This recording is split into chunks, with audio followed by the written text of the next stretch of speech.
3, 2, 1. Hello and welcome to Your Daily Detroit. It's Friday, November 12th, 2021, sharing what to know and where to go in Metro Detroit. From west of Woodward today, I'm Jer Stays. And also from west of Woodward, I'm Devin O'Reilly. Yeah, I'm on the road a little bit. Yeah, Jer, you're a little bit on the west side, not too far from me. I'm doing some dog watching for a friend. And let me tell you, you haven't lived until you've watched TV with a 150-pound dog that basically it's like watching TV with a bear. Literally, that's 10 times the size of my dog, so or weight at least. So, Jer, given that you're out and about a little bit in suburbia, what do you got to drink today? You know, I have that exploring spirit no matter where I go. And I've been in the suburbs for some errands and things today. So in my hand is a cold brew from City Coffee House in Allen Park.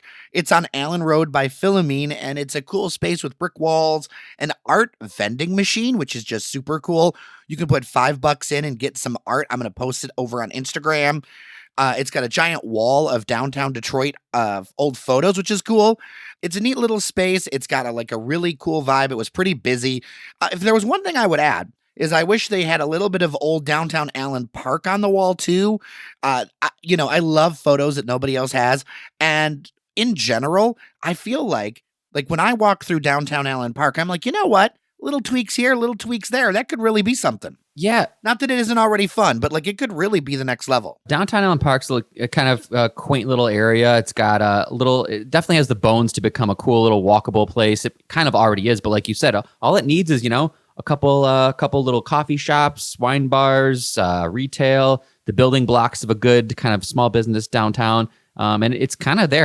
Shout out to Moro's Italian restaurant, super old school Italian place over there. I used to go there all the time with my family. Really, really good old school Italian.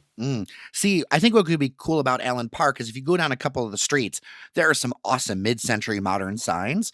And as opposed to the 20s, 30s look that a lot of downtown Detroit has, I feel like a place like Allen Park could embrace its history a little bit and go mid-century modern. I went and looked up some things for the nerds and fellow nerds. I found out it was founded as a village in 1927, and it became a city in 1957 because the migration from Detroit, as we all know, had started really, World War II period, right after World War II.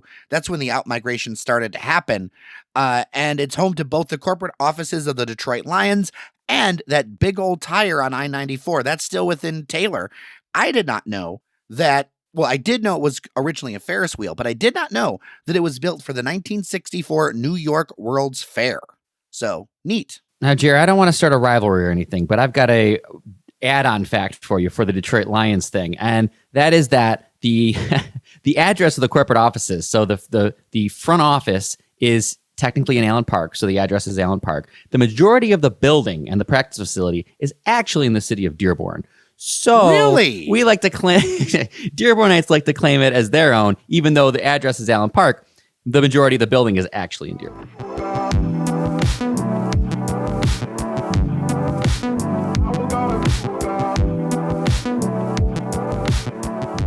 All right, let's get to our first story, and it's not necessarily Detroit-based, but it is state of Michigan, and it's big in the booze news and the beer news, which I know is something our listeners are very passionate about. Yeah, Jer, and it actually correlates to what I'm drinking. I decided I would go with a theme here. I've got a Two Hearted in my left hand, and I've got a New Belgium V2K IPA sitting next to me because this represents the future brothers of beer here. Bell's has sold. That's the big headline. Bell's has sold to Lion, which is an Australian company, but also owns New Belgium, which is a really popular craft beer out of Colorado. So this is huge. I mean, Bell's is, Kalamazoo based. They make some of the best beers in the world. Two Hearted is regularly voted one of the best beers in the country and in the world. So this is huge in a sense. And Lion is a much larger company. It's a subsidiary of a Japanese beverage giant, Kirin, which is owned by Mitsubishi. So we keep going up the ladder of acquisitions here. So if you drive a Mitsubishi and go to a bar and drink a Bell's, your money eventually ends up in the same place. Yeah, you know what, Jer? It's all cyclical. But you know what? The good news here is Larry Bell, God bless him. He's been around forever.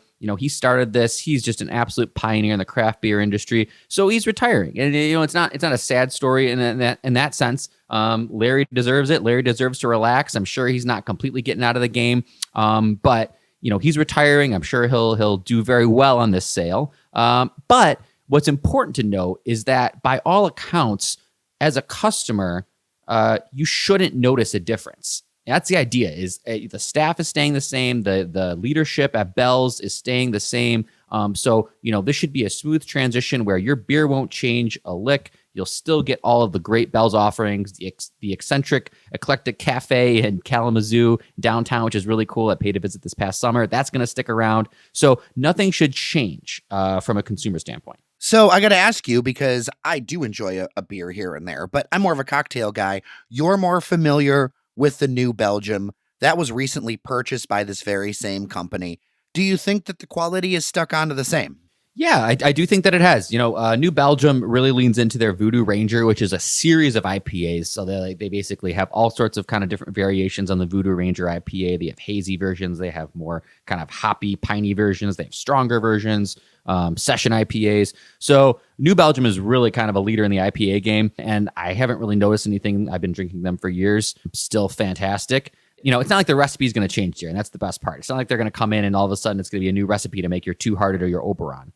Now, I know a lot of people are a little disappointed about the idea of losing an independent beer maker. I would be lying if I didn't think so myself. But one of the challenges that you see with a number of these businesses, every few years ago, there tends to be a wave of them where the owners are getting to the point that they need to retire. I know Larry Bell's been dealing with cancer on and off. That's been a challenge. But also, there's only so much that you can do once you get to a certain point as an independent. And I think about, if we want to have more people drinking really good beer and experience it, one of the challenges about that is marketing. And I hate to say that marketing matters, but marketing does matter, and marketing dollars matter. And I feel like this could open up some opportunities for more people to try really good beer. Yeah, and the industry is so crowded right now. I mean, there's just so much parity in terms of, the craft beers and the different IPAs, and hazy is now a big thing, hazy IPAs. And so if you can delineate yourself, if you can kind of differentiate at all what you do, or you have some marketing dollars behind you, you really have a chance to stand out and really up your market share. And, that's what, at the end of the day, what it's all about. So I think this is a great opportunity for some collaborations between New Belgium and Bell's. Beer makers, craft beer makers love those collaborations. So I'm looking forward to seeing a New Belgium Bell's mashup. I'm sure it'll be fantastic.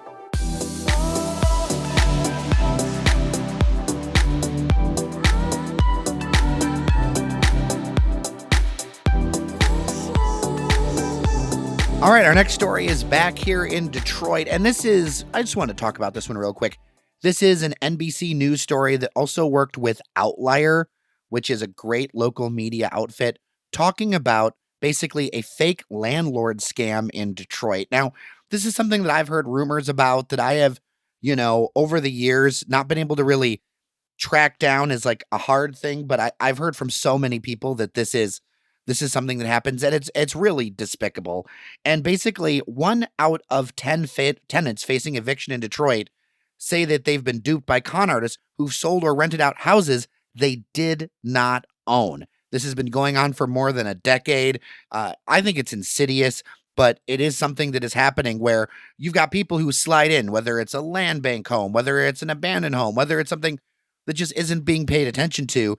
They slide in with a fake contract. They say that they're the landowner, and then they do a bad rent-to-own deal, or they do a bad rent deal, and then they make these promises to something that they don't control. And it's doubly dispiriting when you have somebody who's doing a rent-to-own, and in those situations, they're taking the meager resources they have, because, these things are mostly preying on poor people, to update the home, to do little things, to put sweat equity into it. And then they quote unquote pay it off, and they found out they're left with nothing. And we've got to do something to correct this and deal with it. And I just wanted to bring it up because people need to know that it's out there. And I really encourage people to read the story. Any thoughts, Devin?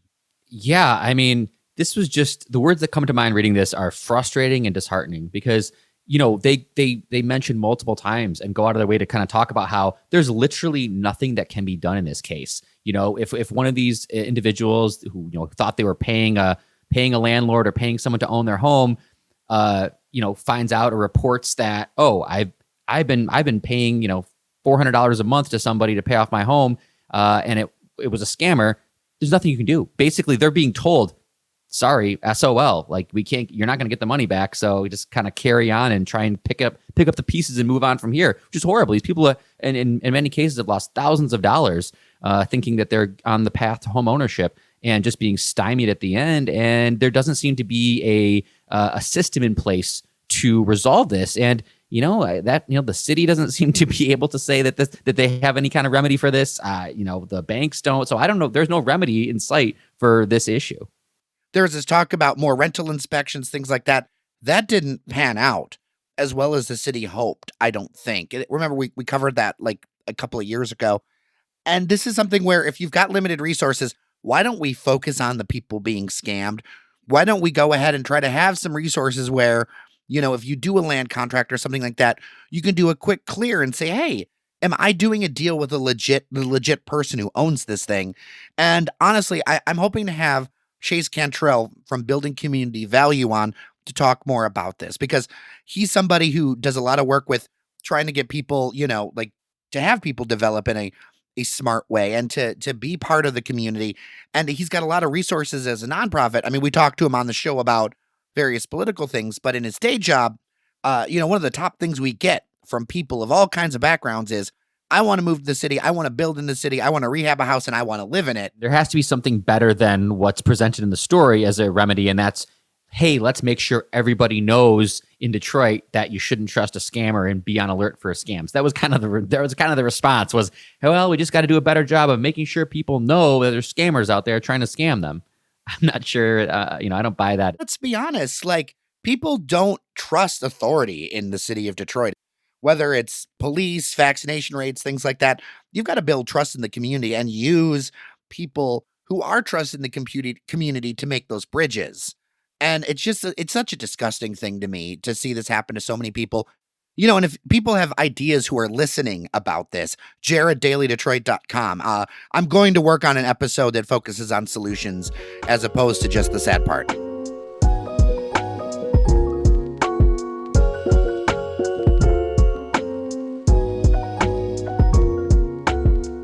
All right, let's go to the Detroit riverfront. This week, plans were kind of dug out by Crane's Detroit Business through a FOIA request. People didn't want to talk about this, so props to them. 24 stories of apartments are tentatively planned for the Joe Louis Arena site on the riverfront. That, the JLA just got torn down recently. This land, about 9 acres, was part of a deal with the Detroit bankruptcy. Part of the trade-off with the New York-based Financial Guarantee Insurance Corporation. The developer representing them is the Sterling Group. They're saying 500 apartments proposed, and they would be studios and one-bedroom units. It is a prime spot on the city's skyline, and because of the way that this property was transferred, basically under duress, this whole project has really sparked a community conversation around what is it that we want with these signature projects, and 500 apartments is a lot. Yeah, I think there's a much deeper conversation to be had about, the fact that maybe 5, maybe 10, maybe even less years ago, we would be happy just at the fact that they are building apartments on a brownfield site or a blighted site. But that doesn't really cut it anymore, does it? I mean, it never should have cut it in the beginning. It never should have, but we allowed this to happen because something was better than nothing. But I think we've moved beyond something being better than nothing, and this being an iconic riverfront site. I think people are seeing these renderings and saying, it's a glass box. I think we can do better for this. And we can link to the story and some renderings on this, but I have only one word for what I see so far. And beyond all the other issues, just aesthetically, the one word I would use is fugly. I mean, I'm not going to deny it, Jared. It is very...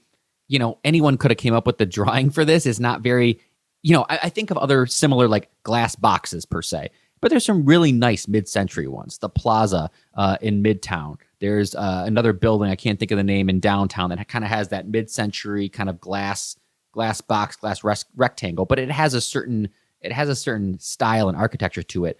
This seems just really uninspiring.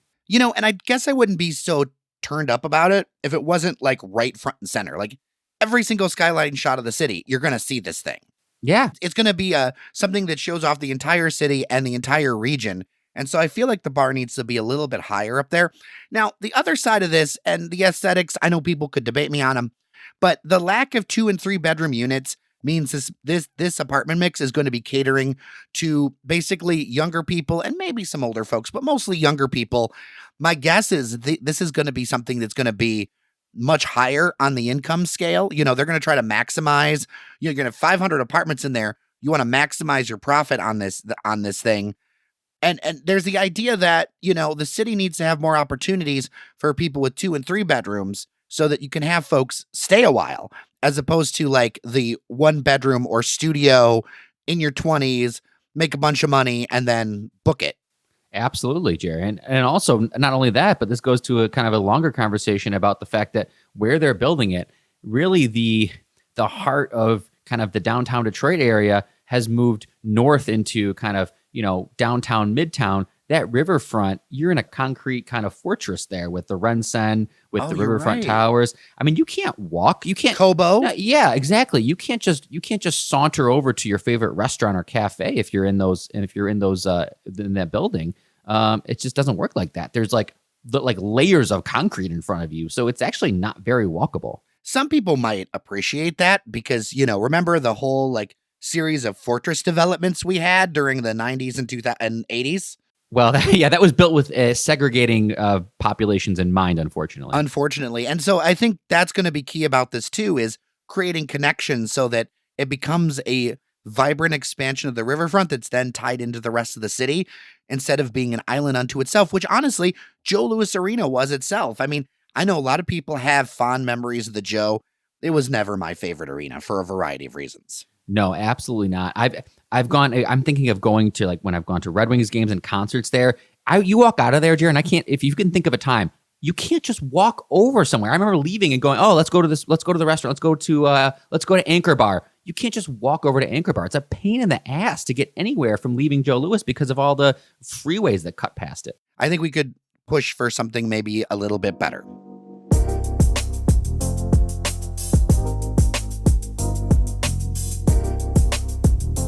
So today's episode is kind of staying in the greater downtown area a lot. It's just how the cookie crumbles with the news. And this one is an interesting building in the Milwaukee Junction News Center area. This is information for Urbanize, the excellent Robin Runyon. The Detroit Historic District Commission approved this week plans for additions to Stanley Hongs Mania Cafe. Mania. There we go. Stanley Hongs Mania Cafe on Wednesday. That's according to Urbanize, 249 East Baltimore. This is a really cool building I have biked by a bunch of times. It has got this amazing mid-century modern white kind of tower and lots of like jagged edges to it. It's not what you normally see in the city, but it is really cool. And it's also by an architect, Nathan Johnson. He passed away this week. He was in his 90s. There's going to be some major renovations. They're going to raise the ceiling to 20 feet. Big windows added. I'm going to link to this so that you can see the renderings and get more info. It's going to be cool to see a new venue. This is a really cool space. Like you said, striking is probably the best adjective I can say for it. It's got this just really cool front that just kind of rises up to an apex. Really cool architecture. I hope something, again, we talked about, what people deserve. I hope that the Milwaukee Junction community and neighborhood gets a tenant and a use for this building that they deserve and that befits a building this cool. And before the persnickety listeners tell me, and I know they're out there, they think I hate everything modern. I do not. I think this is a pretty cool structure. I love it. It's great, Jared. Can't wait to see what happens to it.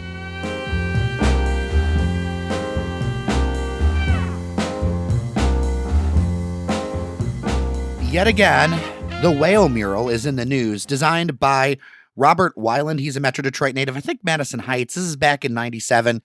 This has been a piece of art that has been part of the Detroit skyline for years. There's also for years been talk about covering it up or whether what's going to happen when ads, are in front of it. It looks like we're going to have an ad in front of it again. Now, the Bedrock folks are calling it a mural, and a lot of it is by Detroit artist Philip Simpson, and he does great work. I love his smile art, like very colorful, very warming. It's going to be this vinyl sheet that goes in front of most of the mural to kind of give it a new look as part of an ad deal. But at the top, it's going to talk about Rocket Company. So it's still an ad in my book. Yeah, I mean, hey, the whale mural, my gosh, it's legendary. It's been immortalized in video games. If you have any baseball video games from back in the early 2000s, probably still. Heck, I just stopped playing them then. If you were home and played as the Tigers at Comerica, they put the whale mural in there. You could see it. So it's certainly a very legendary piece of the skyline there, especially views from Comerica and the DAC. This is a great idea. I like the idea of getting a Detroit native to do a mural for the building. But like you said, when we look at the renderings, it looks a lot like an ad. Look, I love Phil Simpson's work, and I want him to have big old walls that he can do all kinds of things with. And hey, get that money.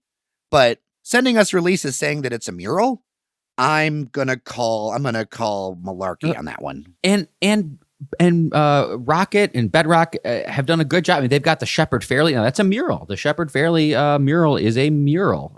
There's no ads on that. It's just straight. So they've got it on their buildings. So we know that they're capable of doing great murals on their buildings. They've got some. I will also note, too, for those who haven't been downtown in a while, Benzinga actually now has a stock ticker right facing Campus Martius, like something like you'd see out of New York. It's like the size of a side of one of the wings of the building.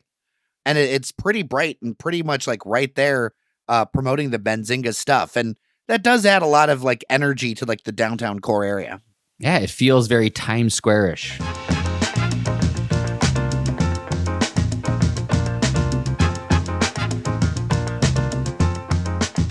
Speaking of Campus Martius, the tree lighting is next Friday, the 19th. It's here. Whether you want to say it's finally here or whether you want to say it's already here, it is here. And we have the largest tree in terms of height, a 65-foot Norway spruce that's going to be taller and brighter than any other to grace this gathering place. So we're going big on the tree this year, and why not? We're going to be able to gather with people outside, and we're going to have a countdown by Santa himself. So, Jer, you got to be excited for this as much as I am, right? I mean, I've worked this tree lighting a number of times over the years. I've been on the ice with Santa and all that stuff. Like, it is a very cool thing, and it's a very exciting thing for the town.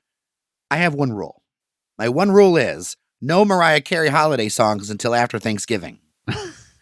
I think you're going to have to break that rule if you go to this, because if Santa is doing a countdown, I don't That's know. true. The other thing I'd mention too, not only are there the 20,000 shimmering LED lights and the giant presents and all that stuff, but there is a skating weekend, like a preview skating weekend if you're into the ice skating stuff.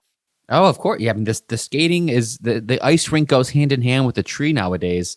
So they're going to do a preview weekend, open to the public. You can go to downtowndetroitparks.com. It's going to be open Friday, November 12th, 5 p.m. to midnight, Saturday, November 13th, 10 a.m. to midnight, and Sunday, November 14th, noon to 10 p.m. So you can get your skating in early. That rink always ends up being packed with people. It's such a cool area. It becomes such a vibrant area, even despite the harsh elements in the winter months. So make sure you go check that out, whether it be for the lighting itself or any time after that.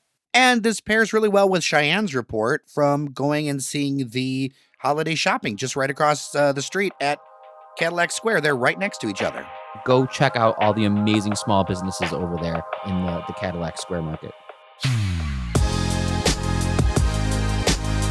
Well, and with that, your Friday show of Your Daily Detroit is over. Devin O'Reilly, thank you so much for joining me. Glad to be here, Jer. Of course. Now, also thanks to engineer Randy behind the scenes helping us sound good. Cheyenne Nocerini, who we're working back into more on-air coverage. We're excited about that. Fletcher Sharp, who did double duty with all the USL Championship stuff. I did get more USL questions. I'm saving them all for the Tuesday episode with him to keep that in that box. We kind of did more with it because, I mean, that was just big news for the city and a lot of people were interested. Of course, if this is your first time here, Make sure you follow us, Apple Podcasts, Spotify, or wherever you download shows. And also thanks to our members at patreon.com/dailydetroit who help keep this thing going. With that, I'm Jer Stays. And I'm Devin O'Reilly. Take care of each other, and we'll see you around Detroit.